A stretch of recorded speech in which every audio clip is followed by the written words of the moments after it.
Uy guys, maglaro tayo ng kasal-kasalan. Total, wala na tayong ginagawa. Ayoko na kasi maglaro ng bahay-bahayan eh. Nakakasawa na. Magkasal-kasalan na lang tayo. O sige, Queenie, gusto ko yan! Sino naman ang ikakasal? Wala naman tayong lalaki. Oo nga, Queenie. Tsaka saan tayo maghahanap ng lalaki? Huwag mo akong gawing bride, oh. Eh di, maghahanap tayo ng lalaki.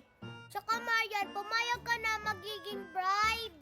Laro-laro lang naman ang gagawin natin. Sige na, Marian, pumayag ka na magiging bride para makahanap na kami ng lalaki. Sige na nga. Basta laro-laro lang to, ah. Hindi to totoo.